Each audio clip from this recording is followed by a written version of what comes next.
Em nome do Pai, do Filho e do Espírito Santo. Amém. Amado irmão, amada irmã, estamos aqui para juntos estudar o texto da festa de Nossa Senhora do Carmo, que nós celebramos, né, hoje. O Evangelho, inclusive, vai sair daquela proposta do que nós estamos seguindo, versículo por versículo de Mateus, porque hoje nós vamos entrar no capítulo 12 e vamos diretamente para o versículo 46 até o 50. Um texto muito conhecido, mas bastante discutido por muitas pessoas. Assim vai dizer o texto. Naquele tempo, enquanto Jesus estava falando às multidões, sua mãe e seus irmãos ficaram do lado de fora procurando falar com ele. Alguém disse a Jesus: Olha, tua mãe e teus irmãos estão aí fora e querem falar contigo. Jesus perguntou àquele que tinha falado: Quem é minha mãe e quem são meus irmãos?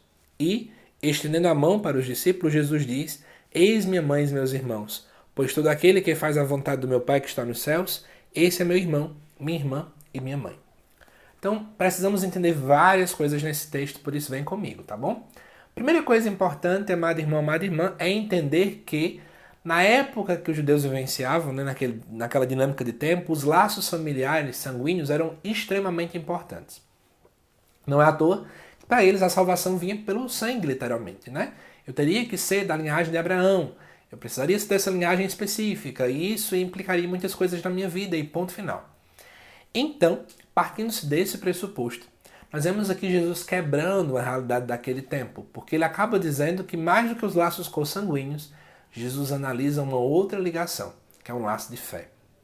Mas para isso, eu preciso analisar que no versículo 46 diz que Jesus estava falando às multidões. As multidões para Mateus refletem nada mais nada menos do que as pessoas que estão de modo muito raso, de modo muito marginal.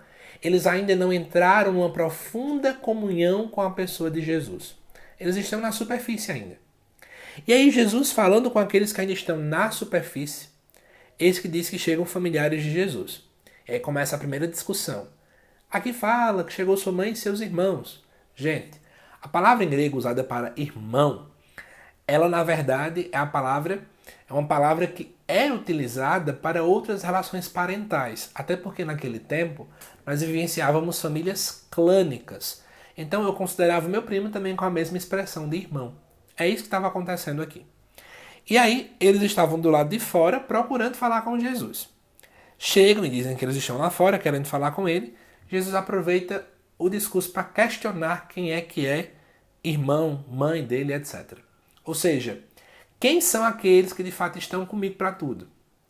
E se você observar, antes desse versículo, dentro do Evangelho de Mateus, Jesus já pregou na cidade natal dele, né, na cidade onde ele viveu boa parte do tempo, que foi Nazaré. Jesus foi para as cidades completamente religiosas e o povo não o escutava. O povo não abria o coração. Por isso que Jesus vem dizer, olha, na verdade, quem é a minha verdadeira família são aqueles que buscam fazer a vontade do meu Pai que está nos céus. Esses são os discípulos de verdade. Essa é a compreensão, né? Estes são as minhas mães e os meus irmãos. E aí a gente pode pensar um pouquinho, né? Quem é a família de Jesus? É a igreja. O que é ser igreja? Não é só ser filho da minha mãe porque minha mãe é católica, ou filho do meu pai porque meu pai é católico. Não. Não é apenas frequentar a igreja por frequentar. Não é apenas ser batizado por ser batizado e pronto. Mas é permitir com que os frutos do batismo eles existam em minha vida. E isso eu só permito quando eu faço a vontade do Pai. Quando eu busco meditar na sua palavra, meditar naquilo que a igreja nos orienta, buscar fazer a vontade de Deus e somente essa vontade. E é isso que nós precisamos todos os dias da nossa vida lutar para fazermos.